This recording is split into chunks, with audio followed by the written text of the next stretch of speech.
Our recovery efforts continue tonight in Puerto Rico. This is now almost 2 months after Hurricane Maria made landfall. 10 News reporter Patricia Martellotti has more from a local nonprofit leader who just returned after making a personal trip to the island territory.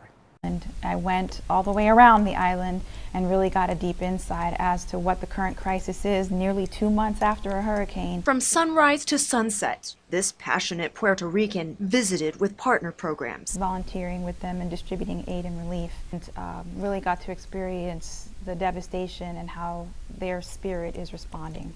Afida de Vries met with families that lost everything but were still able to find joy. And every day I met a little boy, 5 years old, his name was Randy. More than having no home, what he misses is the kids in his classroom because he hasn't been to school in 2 months. And there are thousands of Randys on the island of Puerto Rico who every single day that these children miss out on their education is a setback for their whole life. Since her return about a week ago, she now hopes to garner local support. Currently, there is a need for items you might not have thought of. Bug spray is one of the top items on the list of needs. They need rice, they need tarps. As well as solar-powered lanterns. I gave out lanterns when I was there and people wept. You can also give a monetary gift.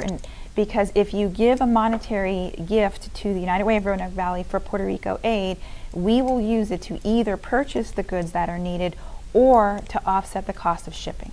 One woman hoping a whole community will step in. In Roanoke, Patricia Martellotti, 10 News, working for you.